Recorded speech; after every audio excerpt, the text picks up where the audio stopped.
And all of this to say, not only have you worked with some of the greats, but I mean, literally, you've been fantastic in so many things yourself. With two Thank Emmy nominations you. for Long Road Home and Secret Sins of the Father. Let's Right. by talking about Long Road Home. How did that role come about?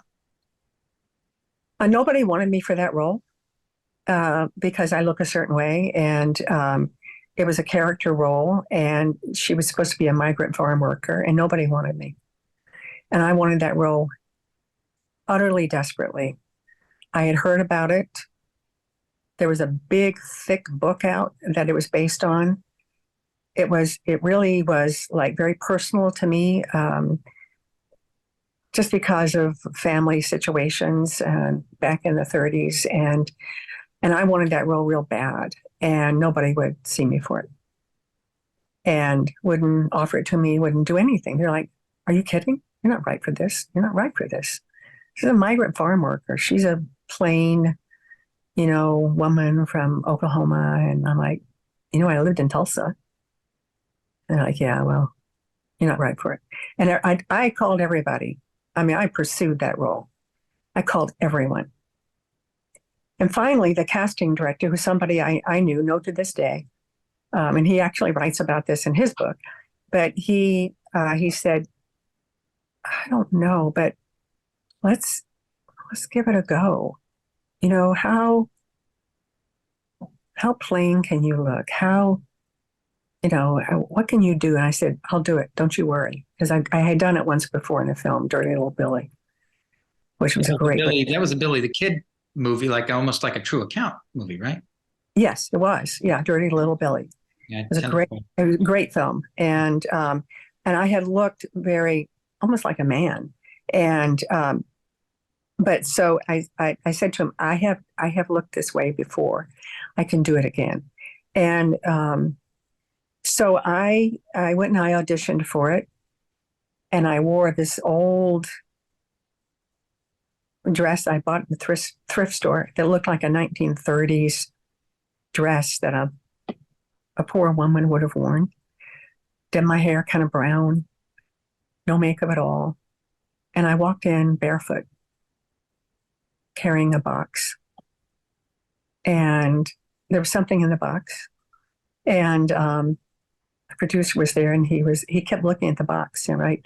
And I didn't even mention the box. I just walked in carrying this box, a large box, and barefoot at CBS. And did my reading, and he said, "Yeah, really good reading. What's in the box?" And I was like, "Oh, it's just a photograph. I just happen to have it with me." And he was like, "Well, can I see it?" And I'm like, "Oh, I don't think you will." And I like played with him a little bit, made him really want to see it, right? So I pulled out this photograph, which was a George Harrell photograph. If you ever heard of George Harrell, one of the most famous photographers who ever lived. And he had been the unit photographer on Dirty Little Billy. And I had a photograph I still have it. You can't see my hands. It was about 2 feet tall and about a foot wide. It was massive. And it was of me as my character of Burl in Dirty Little Billy. And very downtrodden in the Old West, dirty face, old clothes, whatever. And he was like, "Who is that?" And I said, "Well, that's me." And he's like, "That's not you." I went, "Oh, yeah, but that is me." And he got really interested. So then I had to go up the food chain because, again, every level, nobody would believe I could play that. And so Mark Harmon, bless his heart, he called me and he said, "I'm going to audition with you when you do your next audition. I want you for this role. I know you can do this role." Because he was playing the husband. And he said, "I know you can do it. They don't know you can do it, but I know you can do it." So he went with me to every audition. And I think I had about maybe 3. Because again, every level, nobody believed I could do it, right? And I would go to that next level, network level. And then they would go, "Oh my God." And I remember at one audition, I was waiting out in the waiting room, doing my barefoot thing in my old beat up dress. And somebody said, "Okay, where's Lee Purcell?" And I said, "Right over here." And they went, "No, no." And I went, "Yeah, yeah." And then ended up uh, uh, with Mark's support getting the role. And it was a very important role for me, both emotionally, both career-wise. It was really important for me to prove something to myself and to others. Ended up getting, a Best Actress Emmy nomination for it. And it was it was very meaningful to me, still is to this day, very meaningful to me. Did you and Mark have as great chemistry off the set as you did on? Oh yeah, we'd known each other for years. Uh, Yeah, we knew each other, and that's why he was like, he called me up and said, I'm gonna do this with you because they don't believe it, and I do. And he was just so supportive on set, off set, so supportive. what was the hardest scene to film for you in that? Hardest scene, I don't know. They were all hard. It was a hard piece to do because we really were authentic with that. And I worked on the accent because I'm good at accents, and then I worked with the kids on their accents. And Mark, of course, had his down, um, and then they gave us, because we were all city people and actors, and they wanted us to be able to look authentic in the fields. So we were taken to the actual, because we shot in Northern California where all of these things took place in the 1930s. And it was very Grapes of Wrath. And so we were taken to the fields and we were taught how to pick.